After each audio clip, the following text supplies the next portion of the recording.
Hello, everyone. So, this is the place where you are able to learn about psychology of human behavior.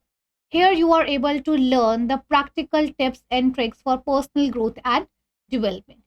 In this particular platform, you are able to learn about the various concepts of psychology and how you can use this in your day to day life. So, in this, we are covering the whole syllabus of psychology according to INC syllabus. So, today we are covering with our very first chapter, that is Introduction to Psychology. Myself, psychologist Gurleen. Here I am teaching you psychology. So, let's start with our very first chapter, that is Introduction to Psychology. So, let's understand what is psychology.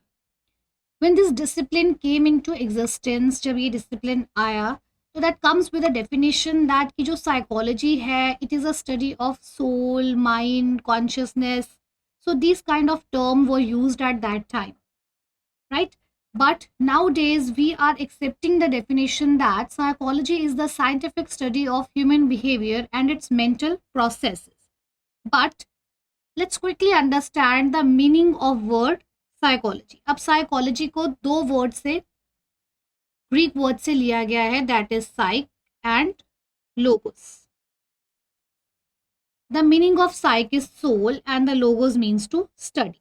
So therefore when this discipline came into existence, जब ये discipline आया, तब माना जाता था कि जो psychology है that is the study of soul, mind, consciousness, and these kind of terms are used in order to explain this discipline.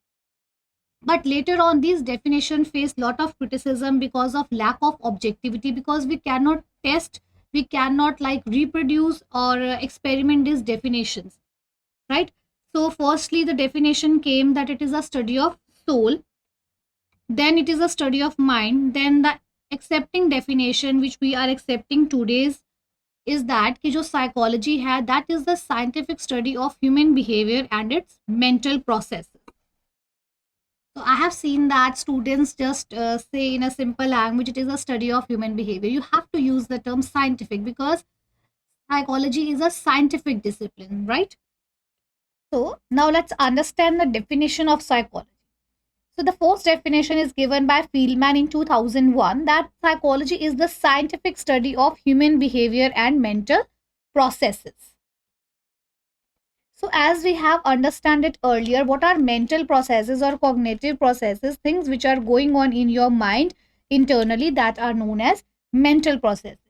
Another definition that is given by APA, American Psychological Association, in 1983 says that psychology is the study of mind and behavior, and this discipline embraces all aspects of human experience, from the function of the brain to the activities from child developmental care for aged. So here APA sets the definition for psychology, in which psychology studies the whole aspect of behavior, चाहे वो aged है, बच्चे हैं, बूढ़े, and how our brain functions. So according to APA, they said that the main function of mental health service is to understanding the human behavior,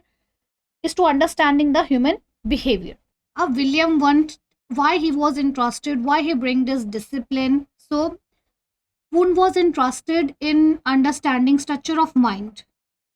William wound क्या करना चाहते थे, माइंड के स्ट्रक्चर को अंडरस्टैंड करना चाहते. In order to understand the structure of mind उन्होंने एक मेथड यूज किया, उस मेथड को क्या बोलते हैं, इंट्रोस्पेक्शन. अब इसमें वो क्या करते थे, अपने क्लाइंट्स को अपनी लैब में बुलाते थे और उनको बोलते थे आप अपने एक्सपीरियंसेस को शेयर करो. बट ही सेड दैट कि you have to share your experiences in 3 categories, because जो वूंड थे वो स्ट्रक्चर ऑफ माइंड को अंडरस्टैंड करना चाहते थे, पर कैसे अंडरस्टैंड करना चाहते थे, थॉट्स को छोटे छोटे पार्ट्स में डिवाइड करके, थॉट्स को छोटे छोटे एलिमेंट्स में डिवाइड करके, and these elements are known as sensation. क्या इमेजेस उन्होंने दिखाई दी, क्या फीलिंग्स उन्होंने एसोसिएट की, right? So introspection method was used in order to study the structure of mind. So इनके काम को उसके बाद आगे बढ़ाया एडवर्ड टीचनर ने, जो कि इनका एक स्टूडेंट था, right? So we will understand more about Edward Teachner in schools of psychology. So अब आपको ये तो पता चल गया who was William Wundt, what he does, what what are his contributions, and so on. But there are different schools of psychology which helps in the development, which helps in the evolve, which helps in the development of this discipline. So there are various schools. So first of all, we will study structuralism. The founder of this school was Edward Teachner. अब ये कौन थे? Edward टीचनर जो थे वो William वून के student थे और उन्होंने ये स्कूल उन्हीं के काम के ऊपर बनाया था. This school was based upon the work of William would. तो एडवर्ड टीचनर भी स्ट्रक्चर ऑफ माइंड को अंडरस्टैंड करने में इंटरेस्टेड थे. इन्होंने ये स्कूल 1896 में इसको फॉर्मली अमेरिकन एसोसिएशन द्वारा एक्सेप्ट किया गया. You also want to understand the structure of mind and use the same method which William Wood has used, that is introspection, right? So इन्होंने क्या किया? He was from UK, he was Britain. इन्होंने क्या किया? ये वापस से America गए, वहाँ जाके इन्होंने लैब को एस्टैब्लिश किया, वहाँ पे इन्होंने स्ट्रक्चर ऑफ माइंड को स्टडी किया. इन्होंने भी कैसे स्टडी किया स्ट्रक्चर ऑफ माइंड को? थॉट को बेसिक एलिमेंट्स में डिवाइड करके, such as would do, right? So basically they just want to understand the structure of mind. They just want to study consciousness. Our next school is functionalism. The founder of this school was William James. He was the founder of this school. As from the name you can understand कि वो किस चीज़ में interested थे. They want to understand the function of mind. ये देखना चाहते थे कि जो हमारे मेंटल प्रोसेसेस हैं वो कैसे फंक्शन, जो हमारे मेंटल प्रोसेसेस है वो कैसे फंक्शन करते हैं. He want to understand thoughts, emotions and behaviour, right? कि हमारे जो मेंटल प्रोसेसेस है वो कैसे काम करते हैं और कैसे जो इंडिविजुअल्स हैं वो अपने डे टू डे इन्वायरमेंट के साथ कैसे अडेप्ट करते हैं. इन्होंने एक कंपैरिजन भी किया है. इन्होंने हमारी कॉन्शियसनेस को स्ट्रीम ऑफ कॉन्शियसनेस भी बोला है. He used a term that is known as stream of consciousness. What does it means? इनका मतलब ये, why does he use this term? Because इनका कहना ये था कि जो थॉट है वो कॉन्टिन्यूस होता है and it can not be broken down into part. जैसे एक वाटरफॉल होता है वो चलता रहता है चलता रहता है. Same as James has done a comparison कि जो हमारी कॉन्शियसनेस है is just like a stream. It's keep on going on, right? So we cannot broke down or divide it into smaller parts in order to understand. So our next school is psychoanalysis. So this school was given by Sigmund Freud in 1900. This got acceptance. So basically he is interested in understanding the, basically he was interested in studying unconsciousness. ये unconsciousness को study करना चाहते थे because इनका मानना ये था कि जितनी भी हमारे जो अर्ली चाइल्डहुड एक्सपीरियंसेस हैं वो हमारी पर्सनालिटी को कहीं ना कहीं डिटरमाइन करती है. And he used free association and dream analysis method in order to study unconsciousness. And this school of psychology is considered as the first force of psychology. इस स्कूल ऑफ साइकोलॉजी को first force of psychology भी इसीलिए माना जाता है क्योंकि because of the work of Sigmund Freud the psychology became popular in non-psychological persons as well, in layman persons as well. So due to his contribution in the psychology, it got so many people came to know about this due to his work. He said that कि जो हमारे childhood life के early experiences होते हैं वो later on हमारी personality को determine करते हैं. Next school we have, that is behaviorism. So this school was given by John B. Watson. So this school was against structuralism as well as functionalism because he says that both the schools lacks in objectivity. So अब ये किस चीज़ को study करना चाहते थे? He gave emphasis and importance to behavior. So Watson का कहना था, का कहना था कि आप अपने बच्चों को मेरे पास भेज दीजिए. अगर मैं चाहूँ तो उनको भिखारी भी बना सकता हूँ, अगर मैं चाहूँ तो मैं उनको डॉक्टर इंजीनियर भी बना सकता हूँ.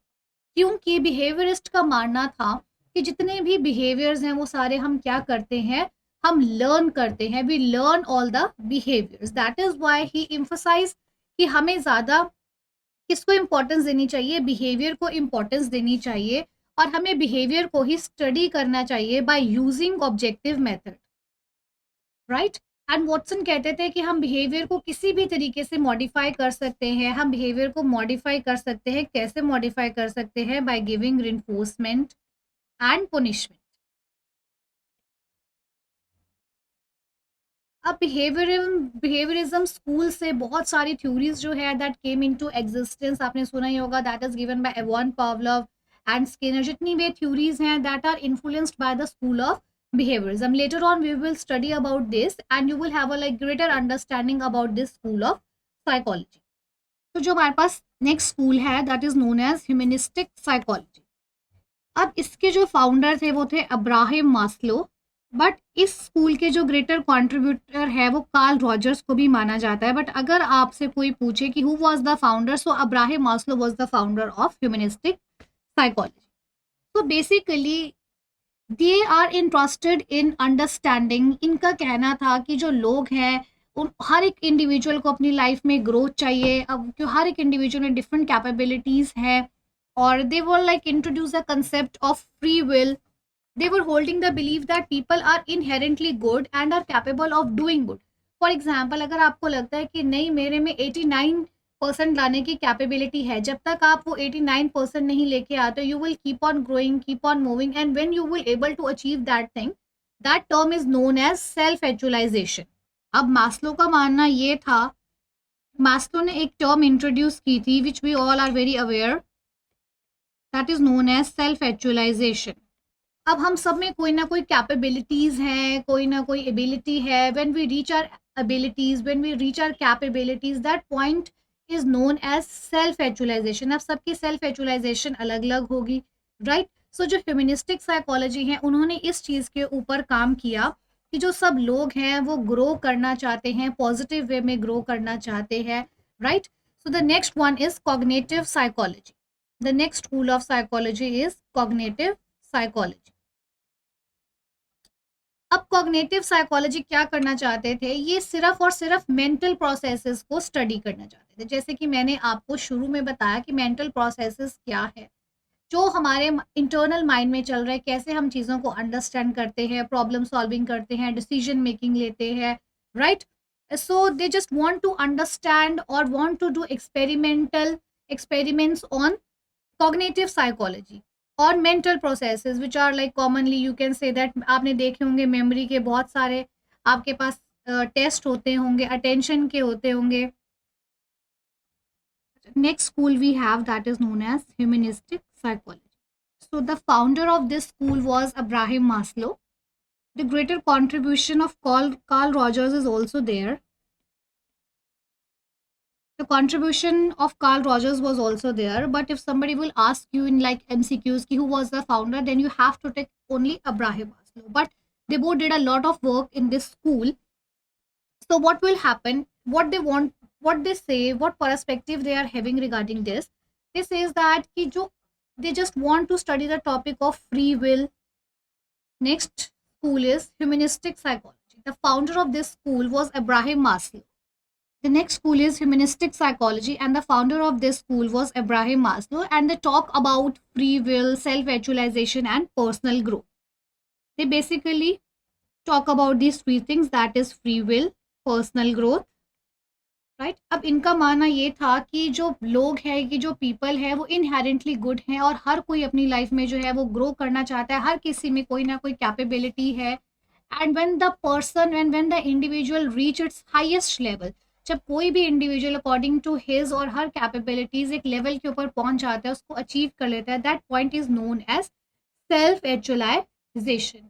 And this school is also called the third force of psychology, because this school is known as third force because इसके बाद बहुत सारा जो साइकोलॉजी में कॉन्ट्रीब्यूशंस है वो आई, बहुत सारी लर्निंग के ऊपर थ्योरीज बनी, एजुकेशन में बहुत ज़्यादा यूज हुआ इस चीज़ का। So that's what is called the third force of psychology. Next we will do, next school of psychology is cognitive psychology. So they just cognitive school of psychology focused on internal mental processes. They want to study various mental processes जैसे कि memory, perception, learning, sensation, जितने भी हमारे mental processes है, this school of psychology want to understand these mental processes by using experiments, by using scientific methods. So by using scientific methods and doing research to understand and study mental process. Next, we have positive psychology. Next school of psychology we have positive psychology. अब this school of psychology has also considered as the fourth force in psychology. क्यों माना? जब psychology existence में आया तब सिर्फ लोगों को यही पता था अगर हम बीमार हैं या हमें कोई मेंटल इलनेस है या कोई डिसऑर्डर है, at that time we have to seek the advice, उसी टाइम ही हमें साइकाइट्रिस्ट, साइकोलॉजिस्ट या डॉक्टर की हेल्प लेनी है. But this force of psychology से क्या हुआ, साइकोलॉजी का जो परस्पेक्टिव है इसने वो बिल्कुल ही चेंज कर दिया, because they focus on wellbeing and holistic approach. अब पॉजिटिव साइकोलॉजी का कहना था कि नहीं भाई, कि सिर्फ हमें अपने परेशानियों के लिए ही नहीं, अगर हम अपनी ज़िंदगी में ग्रो भी करना चाहते हैं, हम आगे बढ़ना चाहते हैं, in order to know our strength, in order to know our weakness, in order to know our qualities, की हमें साइकोलॉजी इन चीज़ों के लिए भी हेल्प करती है. So that is the like contribution of positive psychology. And with this, and the last one is gestalt school.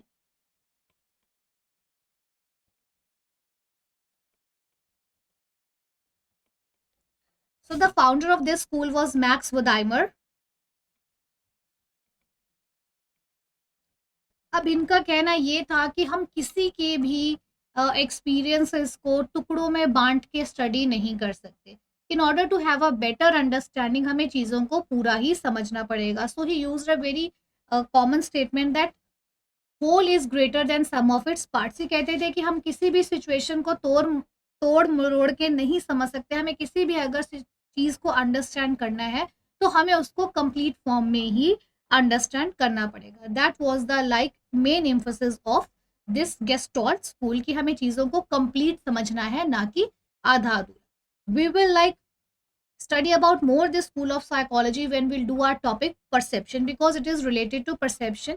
इस school का जितना भी काम है वो आपको सारा परसेप्शन के टॉपिक में दोबारा से इसकी रेपिटेशन होगी. Then you will have a greater understanding कि कैसे 5 फिनोमिनन के कंसेप्ट के साथ इन्होंने स्कूल को बनाया, कैसे ये होलनेस को डिस्क्राइब करते हैं, कंप्लीटनेस को डिस्क्राइब करते हैं. That we will understand in perception. So now we will do scope or branches of psychology. Don't get confused if you get a question कि scope क्या है, branches क्या है. So it is one or same thing. So जो scope है psychology का, that is divided into two parts, that is pure and applied. अब pure क्या है, जो हमारी basic understanding, जो हमारी बेसिक अंडरस्टैंडिंग ऑफ साइकोलॉजी है, बेसिक कॉग्निटिव प्रोसेसेस के बारे में हमें बताती है और हमारी नॉलेज को इन्हांस करती है. बट इसमें हम कोई भी प्रैक्टिकली किसी चीज़ का यूज़ जो है वो नहीं करते. प्रैक्टिकली हम इस ब्रांच को यूज़ नहीं करते. पर जब अप्लाइड की बात आती है तो हम क्या करते हैं, जितनी भी हमारे पास साइकोलॉजिकल थ्योरीज है हम उनको प्रैक्टिकली यूज़ करते हैं, प्रैक्टिकल इम्प्लीमेंटेशन करते हैं in order to solve our problem. तो under the pure psychology we have these branches. First one is journal psychology. तो journal psychology क्या करती है, हमें एक comprehensive understanding देती है. क्या देती है? It gives us comprehensive understanding about mind and behavior. तो ये क्या करती है, ये हमारे सारे mental processes को study करती है, उनके ऊपर theories को formulate करती है, क्या universal characteristics होती है human behavior की, उसके बारे में बताती है. Next we have abnormal psychology. अब abnormal as the word denotes itself कि abnormal. अब this branch of psychology studies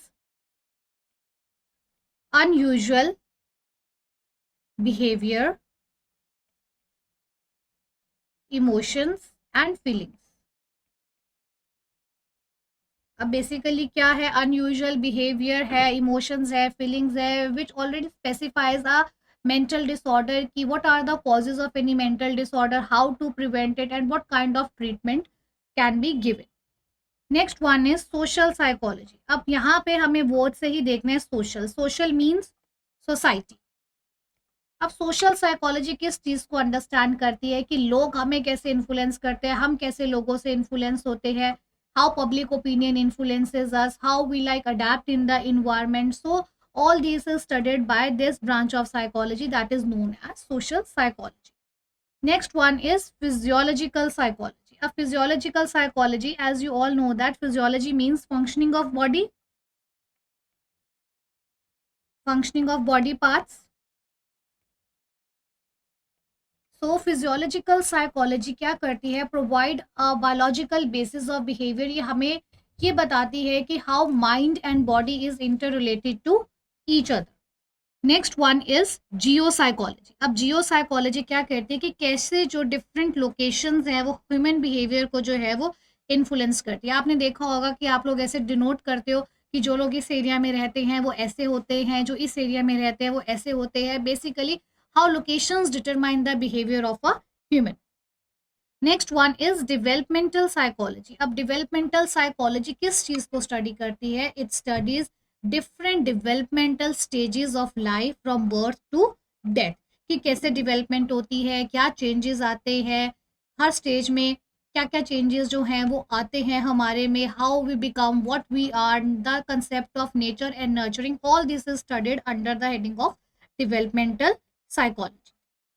The last we have under pure psychology is experimental. अब experimental psychology क्या करती है? Cause and effect को study करती है. It studies cause and effect relationship. And this branch of psychology studies all mental processes, do different experiments on all the mental processes. Like आप कभी भी देख सकते हो कोई memory drum है, IQ test है, इस तरीके के जो experiments है ये जो है फील्ड है ये करती रहती है in order to formulate theories.